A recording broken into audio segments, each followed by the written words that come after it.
It's great to be back here in Haifa, seeing many of my friends, Uri and Avi and Ronnie and others. Before I decided to move to Microsoft, I called up Uri and I said, because of the law of conservation of academic architects, I need someone to leave so I can go into industry, and he was nice enough to swap with me, so thank you. Before I get started, I'd like to make a comment, because I know there are a lot of students in the room, that Guri's talk in particular got me thinking that academics and researchers often move in herds. Trends become hot, and people like to work on hot trends, and it's very exciting and easier to get your papers published. So for the students in the audience, the advice I would give you, after having been in the game a little while, is to try to buck the herd or buck the trend whenever you can and do something that people aren't doing. If it's hot and you're just starting out, if it's a hot area and you're just starting out, you should probably move it away.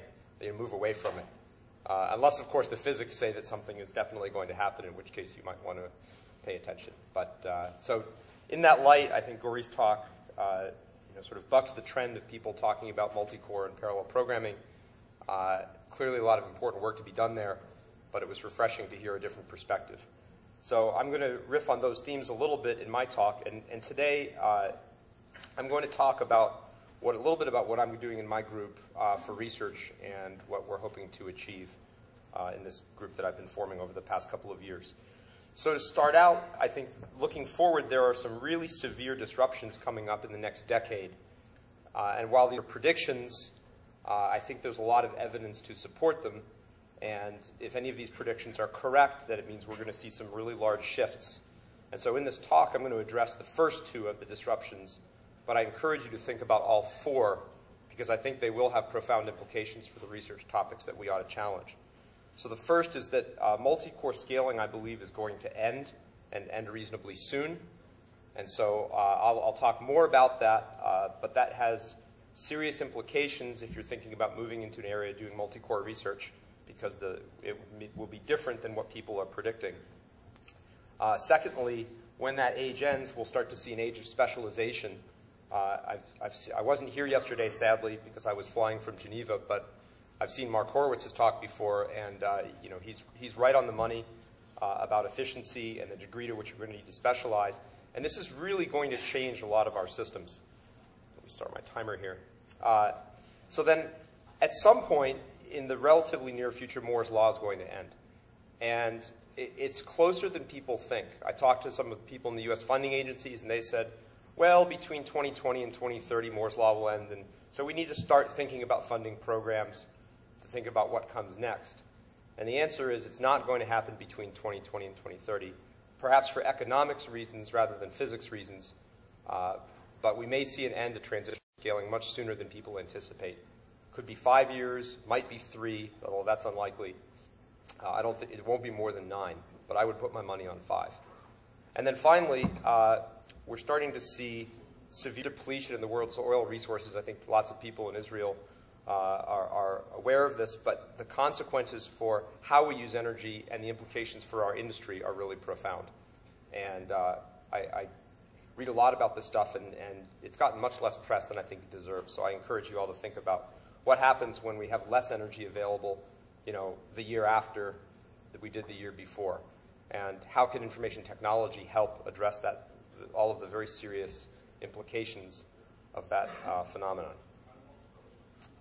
So I didn't hear the comment from the back. So the multi-core era, as some people are calling it, really started, to pick an arbitrary date, in about 2004 when Intel made a decision to shift. And obviously there's no one date that you can say this was it, but this is as good a date as any. And what I define as the multi-core era is the era in which we keep scaling the number of cores roughly proportionally to the number of transistors. So 2, 4, 8, 16, 32, and so on and so forth. Obviously, we will be able to build chips with many more cores. People will build many chips with many more cores for certain domains. But the question is, as the primary driver of performance and efficiency and capability growth, the multi-core era is going to end sometime reasonably soon. And so I put up here on the slide a few comments or statements that I believe are true about the end of this era. So number one, we'll see diminishing returns from adding to the number of cores in general, which will mean that it won't make sense to add more in the next generation. We will always have multi-core chips. I'm by no means claiming that the number of chip cores will shrink back down to one. There's a question about which sort of programming model do we use, parallel or sequential. We'll use a mix of both, as Guri said.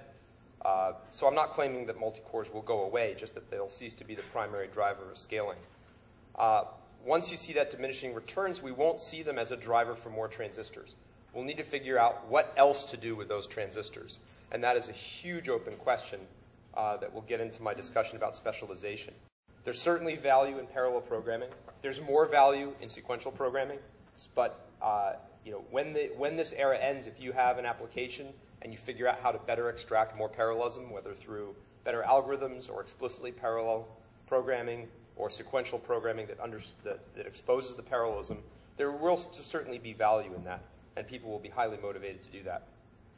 We will need either asymmetry or dynamic capabilities in these multi-cores, even at that point, because one size won't fit all. But it won't be the major driver. I don't see this as a parallel revolution. This was a 10-year, in some sense, experiment of desperation to find out how to use these transistors and keep getting gains. It really hasn't changed the way that computer science operates. Everyone is not writing parallel programs right now. When this started, people said we need to reform our curricula so everyone writes only in parallel. And that's just not happening. The industry's too big. There's too much legacy software. There's value in it, to be sure. And there's a lot of incentive to do it. But we really haven't seen this fundamental shift towards everything being parallel. And we're out of time. Listening to Justin's talk this morning, we have 4 years, when the design team starts, and to crank through that. That means that we're working on the designs right now that will be instantiated in somewhere between 15, 14 nanometers and 11 nanometers. And we really just don't have time right now, given what's coming and how fast it's coming, to shift to new models and say, let's create a new parallel language, and it will be ready and widely deployed, and people will be trained, and they'll be able to use it by 2015. That just isn't going to happen. It takes a decade or more for new programming languages and new parallel programming models to get widely adopted. So that's not going to save us. So we have a paper coming up that we'll present next Wednesday called Dark Silicon and the End of Multi-Core Scaling at ISCA. And I just wanted to talk a little bit to the conclusions in that paper, because I think they're going to drive a lot of these phenomena that what I talk about. So I don't have time to go through the whole thing, but what we did in the paper is effectively we took device scaling and took two scaling projections. One was the ITRS, the Technology Roadmap for Semiconductors, and what are they predicting? And it's really a guideline or targets for industry to hit. They have very optimistic scaling projections for supply voltage, leakage, doping. I mean, they're assuming great new materials are popping up every couple of years for the transistor gates. So they, in some sense, are the wild optimists. And then we have a much more balanced, conservative set of projections that line up with what some of my friends in industry have been telling. And then what we do is we take those two technology scaling models and then couple them with a curve scaling models. And what we did is we took, at a given process node, we collected a large number of power/energy and performance numbers from different processors and fit a Pareto curve to that set. So trading off energy versus performance, and say what's the boundary of how much performance you can get for how much energy. And then we fitted a function to that curve, and you can see that curve here as an example, okay? And with the best cores on this line, and of course over here is better. And what we tried to do is said, okay, this is, you're not going to do better than this curve for a given set of processors that we see. So let's bring that into the model, and then let's look at different multi-core models architecturally, so symmetric, asymmetric, dynamic, and composed or fused, looking at both CPU-like organizations and GPU-like organizations, and then some applications, both abstracted and real, and we use the parsec benchmarks.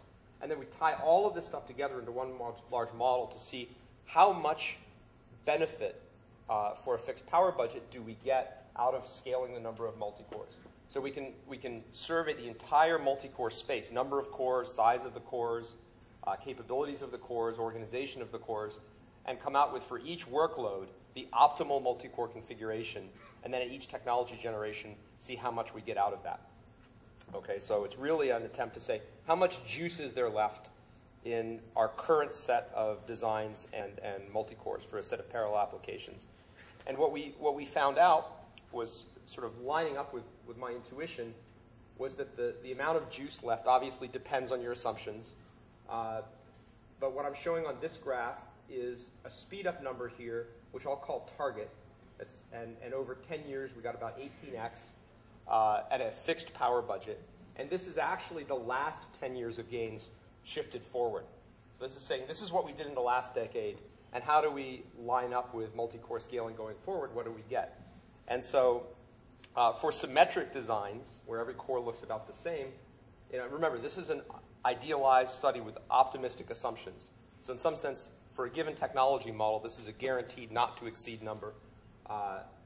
We see about a 3.4x gain in 10 years, which is actually a very small annual compounded growth rate in terms of performance. I don't believe that this is enough to justify the sort of core scaling approaches that we've seen. Now, if you take that and you go to an asymmetric design, you do a little bit better. You get a 3.5x instead of a 3.4x. And if you go to a dynamic topology, you get about a 3.5x as well. And then if you go to something that does composition or fusion, where you can dynamically merge cores sort of at an ideal level, this is like core fusion or the composable lightweight processors work we did back in 2007, you get a 3.7x gain. So again, optimal multi-core topology with lots of sort of fairly aggressive mechanisms being able to merge and split cores dynamically.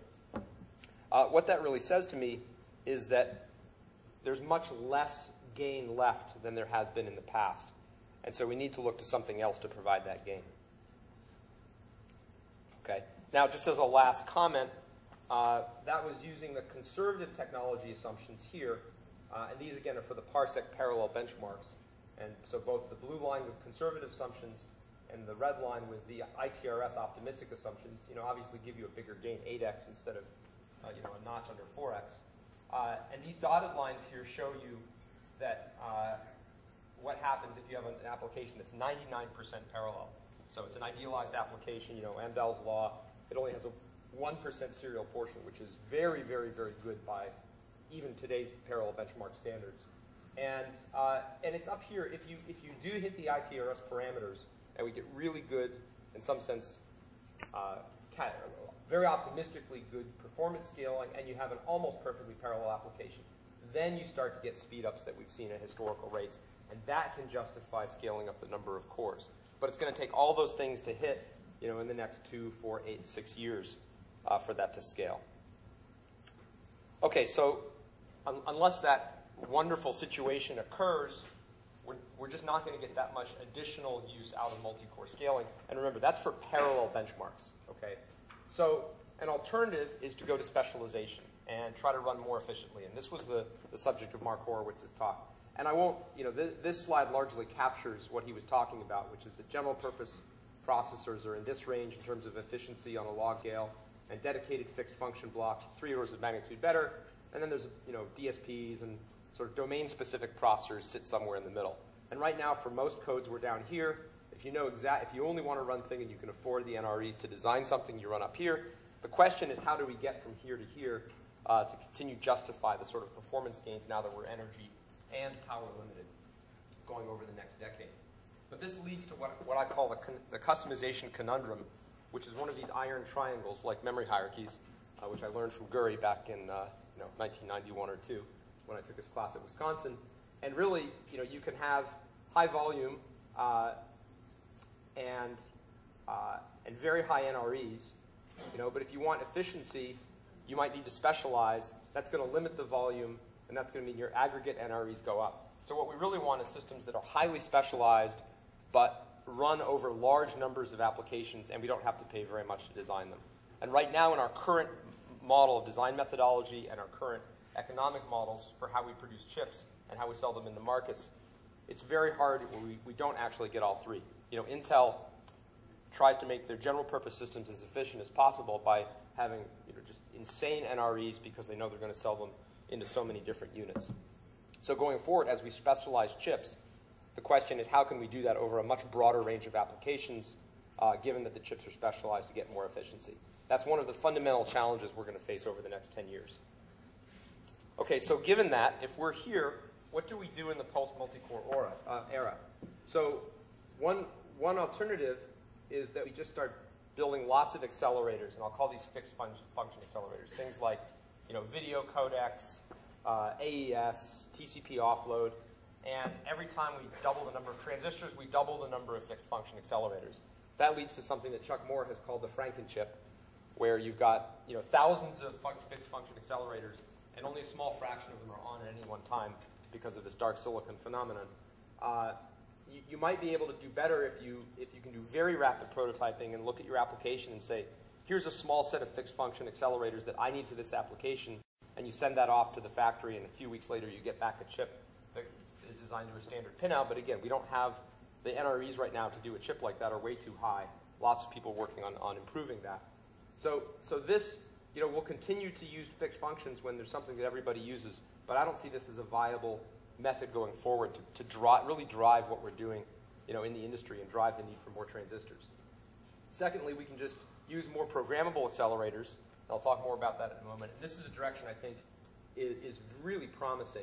And third, we can just say, well, we're going to bail out on the whole dark silicon thing, and we'll just shrink our chips exponentially with feature size so that we can power the whole chip and deal with the power density. And your chips start to shrink and eventually vanish to the naked eye. That's hyperbole. But what that leads you to is chips that don't have a lot more capability. There are just many more of them. And so the demand for those chips, because they may not be that much faster than the previous generation, isn't very high, and the supply explodes. And so that does very clear things to the price of the chips. And that may be an opportunity for the consumer, but maybe not an opportunity for the producer. And so I think this is why many of the volume silicon producers are investing enormously in this Internet of Things direction. And Justin alluded to some of that in his talk, where there's chips in everything because they're so darn cheap. That's another viable direction. The question is, will the economics support it, and will we be able to continue scaling? So for programmable accelerators, there's a number of classes, and I've broken them down into 4 classes. And actually, my group is working on all 4 to varying degrees and capacities. There's GPUs. Everyone knows what those do. There's FPGAs. Everyone knows what those do. Those, when you have an application that maps nicely down, works really well. The problem is that GPUs and FPGAs, to really squeeze a lot of the work out them right now, take enormous amounts of programming effort. You can get some with automated tools, but getting a really, really large speed up takes very skilled programmers. We need to reduce the effort to extract efficiency and parallelism and specialization from those parts. I'll claim that many core chips, like Tylera's design or other designs that we see going forward, physics processors, 1,000 very, very lightweight slow cores, are also a form of programmable accelerator. They're not general purpose. They are, but definitely will play a role here when you can use them. And Mark Hill had a paper recently, and our analysis in our upcoming ISCA paper has shown that you really want the capability to use a dynamic multicore, to merge and split them, so that you can adapt these many, many cores to the needs of your workload. And so that's something that we're also working on. And then there's a 4th class that I'll call approximate architectures, where you're in some sense allowing the computation to produce an imprecise result for numeric programmed applications, not just an analog circuit that you've done the analysis for as a fixed function part. And you can play games there on the electronic margins. You just cut down on your band gap. Occasionally get an error. Looking at analog accelerators or neural networks, all of those I think can provide big gains in efficiency at the cost of some precision of your results. And I think that's a very promising direction to look at going forward. Okay, but given that I believe that we're going to need to specialize, as computer architects, it's very hard to specialize. You can work on these abstract, programmable accelerators, but without knowing what you're targeting, it's very hard to know how you should specialize your design.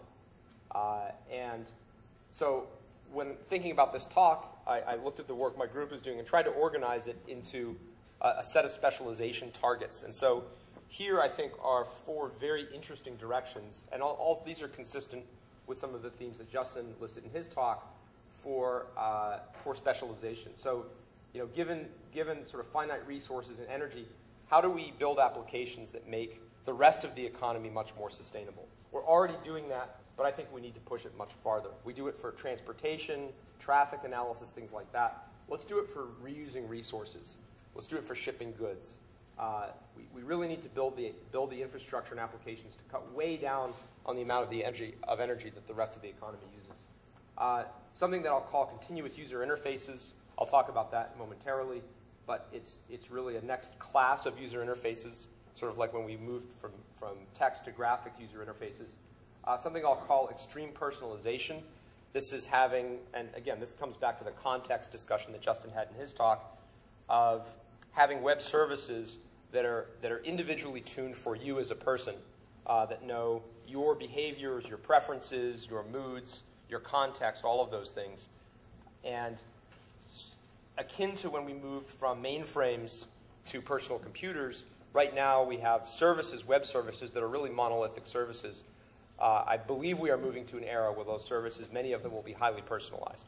And so that requires actually a fair degree of specialization in the underlying hardware, because the requirements of doing that across a large population are very large. And then finally, and this is maybe related to this, what people are now starting to call big data, which is this enormous amount of data we have in the cloud, whether it's from sensors or consumers, or it's data that's mined or data that are stored, really traversing those data and running machine learning models across them and doing classification and clustering and try to infer either semantic knowledge or facts or trends or clusters from those data is becoming increasingly important. And we're learning things from those data that we didn't know a priori. We're getting surprises. This is valuable both in science and in commerce and in medicine and entertainment even. So that's another place where I think there's a lot of interesting research to be done for specialization. So let me talk a little bit about what my group is doing.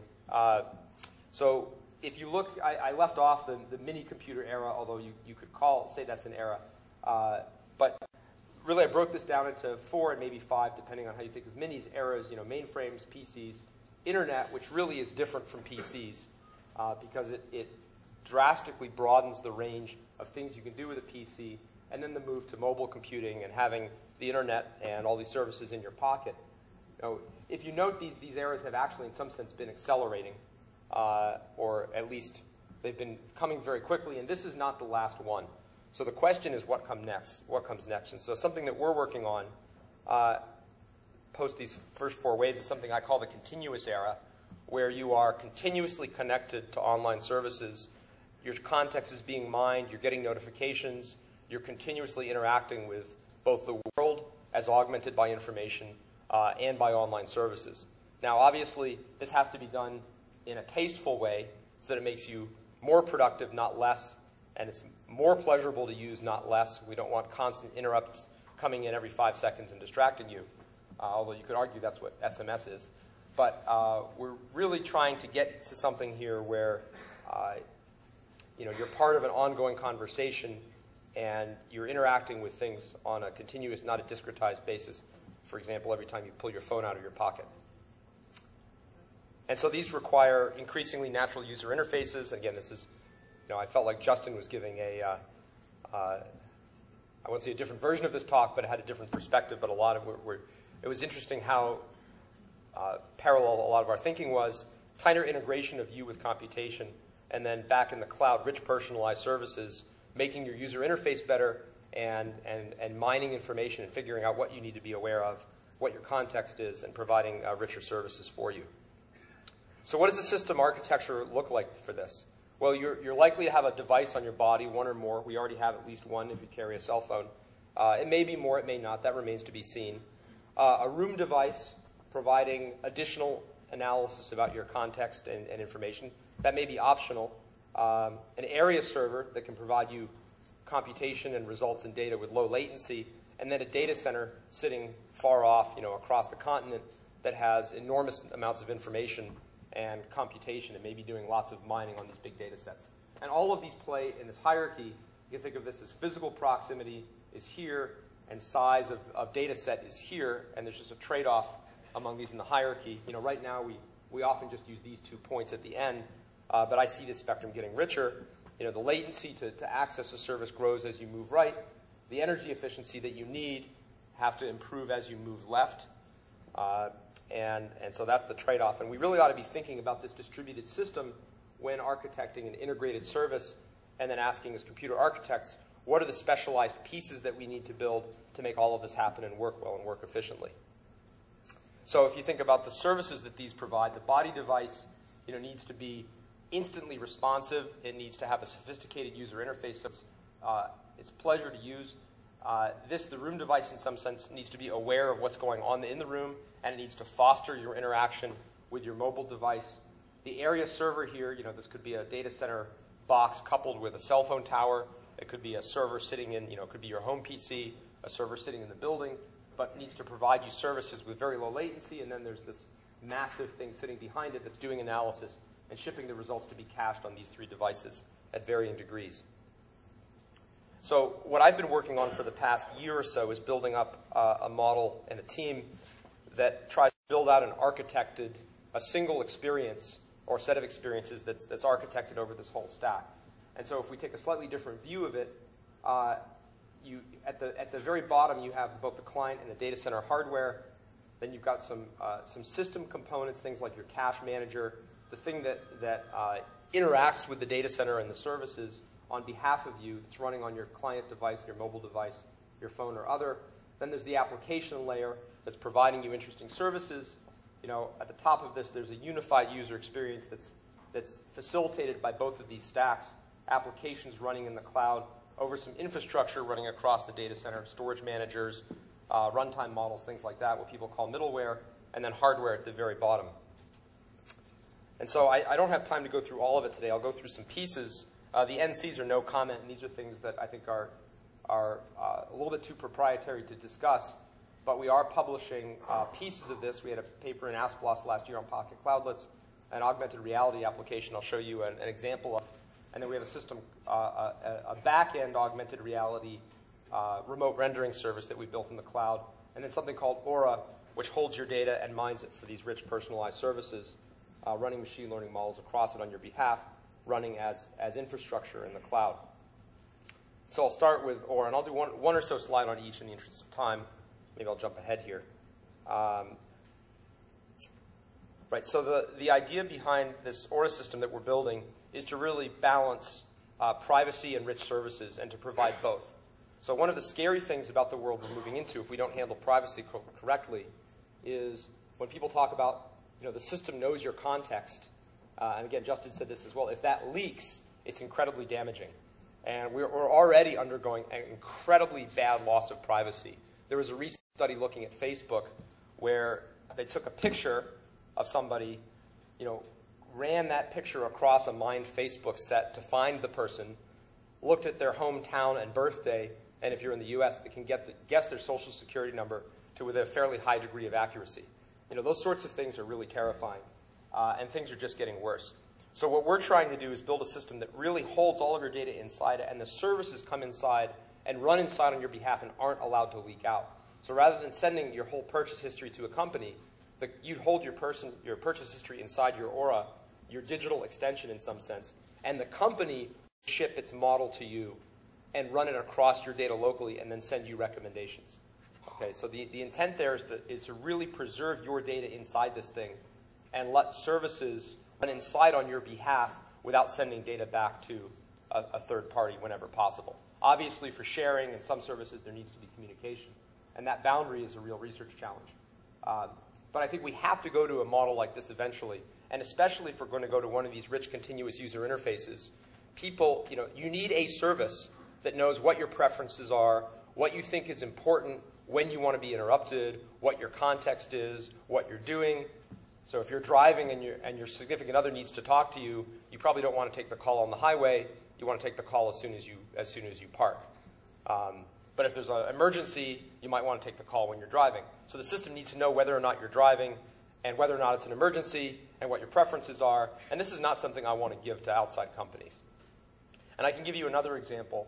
If you think about location-based services and accelerometers, and your cell phone in your pocket, if it's sampling your accelerometer, sampling your GPS, sampling your location, sending that up to some service you don't own, imagine that you're in your car and you take an illegal left turn and your insurance rates go up.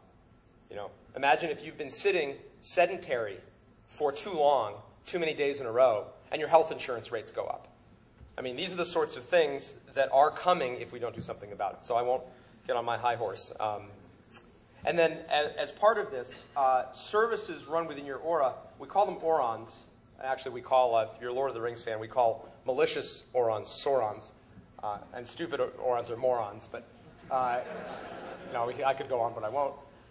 But this is really a different application model that we have on our mobile phone right now, where right now you get an app and you have this siloed vertical that can access its data, maybe some of your phone sensors depending on its priorities, and then it communicates with a service owned by somebody else. But these applications aren't siloed, and you really want them to work together. And so in this world, what we've done is these orons are, in some sense, mobile apps that are running in the cloud or on your mobile device. They can migrate back and forth, but they act as filters and communicate with other orons. And so you build these data flow graphs of communicating apps that filter data, infer context, learn things. You can import them, provide more information, but they all run within your private data store. And then the security model and privacy model prevents them from leaking data outside. Okay, so then we had a paper last year called Pocket Cloudlets, and here the observation is that for UI and for services, you want really, really low latency much of the time to have a great user experience. I think as part of a continuous interface, you need to run a lot of stuff on your mobile device, but you don't have access to all of the data that are sitting in the cloud. And so what we did is we built a caching and storage manager on the mobile phone that we call a Pocket Cloudlet. And what it does is it takes a big chunk of, or a chunk of the data sitting in the cloud and brings it down, at night when you're plugged in, when you're running over a hardwire, caches it, and then runs a cloudlet service where it imports the service on your local device. And then, of course, if the service doesn't have the data it needs, it'll have to run up to the global device. And we actually picked a fairly demanding application, mobile search, and then cached a chunk of the web search index on your mobile phone, actually just a few hundred megabytes worth, and a local search manager, and found that about 70% of the time you can actually serve up your search from your mobile device without going to the data center. So 4 milliseconds response for your search instead of 4 seconds. And then the other 30% of the time you need to go to the data center. It provides a qualitatively different user experience, and this is a model that we're building on for a lot of these other services designed to support a continuous user interface. We have a recent result with a paper under submission where we actually do this for web pages and freshness, and we found with a very small amount of machine learning and your request history and your context, time of day, what pages you reference when, we can actually give you a local hit on your web page cache 90% of the time with a freshness within 5 seconds without sending very much data between the server and the phone. In some sense, the server will anticipate almost exactly when you're going to want to access certain pages and then pre-send those down so that they're very fresh. And it just illustrates the power of how well your system can understand you and your patterns and your history and your needs on a very, very fine time scale if it knows enough about you. But again, you need something to keep all that private because the thoughts of it, all that leaking out to third parties to me are actually really terrifying. And then I guess the last thing that I'll cover as part of this is the user experience side. So we've talked about the store for your personal information and an app model that supports that, and then some system software running on your mobile device that integrates with this stack. And then here we built out a system to support augmented reality using remote rendering. And so there's augmented reality is a really hot area. I think it's going to be a bigger market than internet advertising. And so it's really taking off. And so in some sense, it's a battleground among many companies.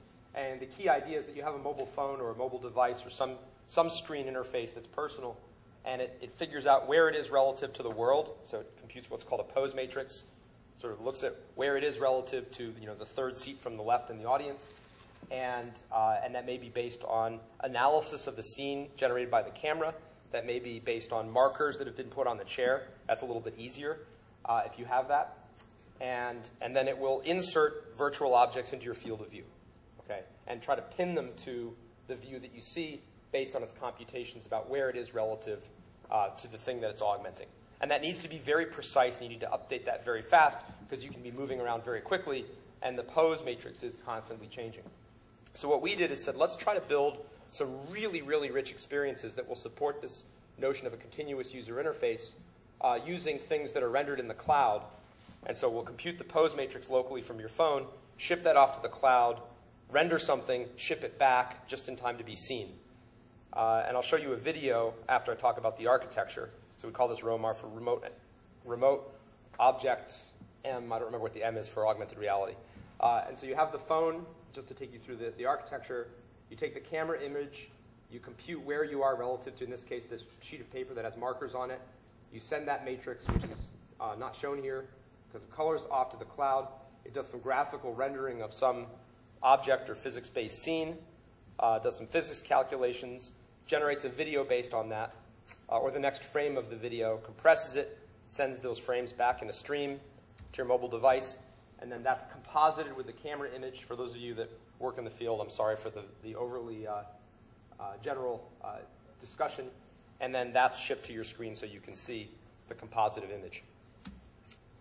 So I have a short video here that I'll play, and I'll talk you through the video as it goes.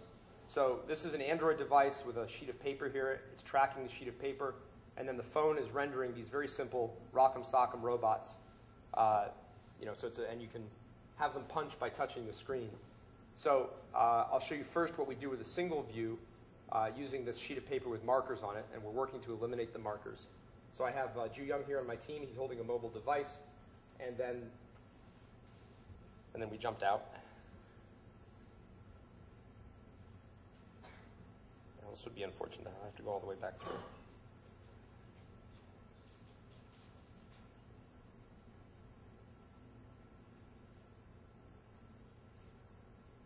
All right, well, hopefully we won't jump back out. If we do, figure out what to do.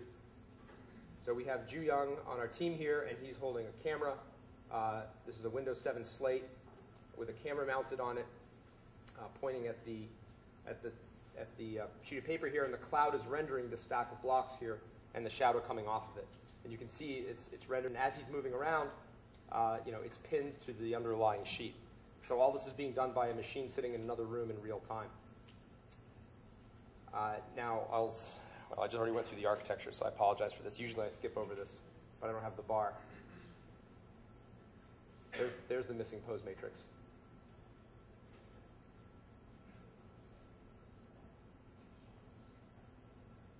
Okay. So what you can do now is, because this is being rendered in the cloud, you can have multiple people viewing the same scene. And so the same system here is doing multiple renderings. And so you see Bill and Ju Young here are now seeing the same scene and shooting blocks at this set of towers, and all of the physics simulation of those blocks is being done in the cloud in real time, and they're able to see the scene. Now, if they point at each other, you'd see the blocks shooting out of their little slates, which is kind of fun. But I think the point here is that you can do very, very rich images, whether it's medical applications, gaming, or whatnot, using this cloud infrastructure, providing some really compelling and very interesting experiences on the user side. Okay, so if I talk about the timings here, at sort of 10 milliseconds, right? 2, 1, how many minutes? 2, okay. Speaking of timings. So on the client side here, if you look at the end-to-end latency to do this, 10 milliseconds is more or less sub-perceptual. 100 milliseconds starts to hit your threshold of awareness, and 100 is really too slow, and you really need to do something in 16 if you want to render at 16 frames a second. Let me go back here. And so I've shown here the pipeline we have in what we've built, about 9 milliseconds for tracking, 7 for rendering in the cloud, video encoding, then 30 milliseconds for decoding on the client, and then compositing with the display takes about 10 milliseconds. Now, this is assuming that the machine is in the next room. If you're going to a data center halfway across the world, that's going to add a lot of latency. And so hence that hierarchy that I talked about with in-room machines, a Connect camera maybe, then a local server for doing low latency computation, and then your far-off data center for big data sets. I think we'll start to see that sort of distributed infrastructure. But if there was ever a candidate for some fixed function devices on the client, these would be those. You push that stuff into hardware, take that decode stuff time down to 2, and people have certainly done this. But this is the sort of work I think that informs your end-to-end experience about what you should specialize. Because if you get that down, you can make it really quick. So I've showed you here another picture where we're rendering a rich medical image, a 3D volumetric model of a person, and you can go in and out of layers real time. This data set's multiple gigabytes, and it's sitting there on your desk, and you can walk around it with your slate in 3D and look at it. But there's a lot of challenges here. How do you handle occlusion? You need a little depth camera to see where things are, so that they know what to occlude and what not to occlude. If you want to get rid of the marker, you need some really sophisticated tracking algorithms. If you have a lack of support for an alpha channel, you need to send 2 streams, and the network latency is a big issue. All of these things require hardware specialization to make them really fast and really efficient and continuous in a fixed energy budget. And so there's a lot of work to be done here in building these advanced experiences and supporting them in hardware. Okay, in the interest of time, I'll skip over our talk about our E2 architecture work. And I'll just conclude by saying that, first of all, exponentials are not forever. So one of the things I disagreed with in the previous, one of the previous talks was this talk about how things go on forever. I mean, you go on until the market or physics no longer let you. And by market, I mean economic limits. And so, for example, cars got a lot more efficient, a lot faster for a while, and then they flatlined for decades. We may see the same thing with information technology. Planes don't fly appreciably faster now than they did decades ago. So, technology moves forward in sort of fits and starts in different unpredicted dimensions, but it's not like any one technology just keeps going forever. And so taking a previous exponential and extrapolating it arbitrarily far into the future, I think that's what Ray Kurzweil does, and I really disagree with that. I think it's a very dangerous thing to do. So I actually think that our efficiency scaling and technology scaling is coming to an end reasonably soon, and we're going to need to do things at the architecture level and the specialization level to continue moving our capabilities forward. There's a huge opportunity in new user interfaces, given all this information, all this context, the size of the data sets that we have, and I think it's really exciting to mine those for different sorts of information and see how those nuggets of information that you extract from that can be used to provide more interesting services to people. I think the architecture community, our community, or at least a portion of it, is going to need to embrace some new apps and start thinking about system design rather than component design. And people are already doing that. I think there needs to be more of it. And when CMOS scaling ends and we have these billions of transistors on a chip, that's really when architects have the sandbox to play in, where it's our job to make things better, and we can no longer rely on the process curves to give us a free lunch every 2 years. Thank you for your attention. I'm happy to take questions.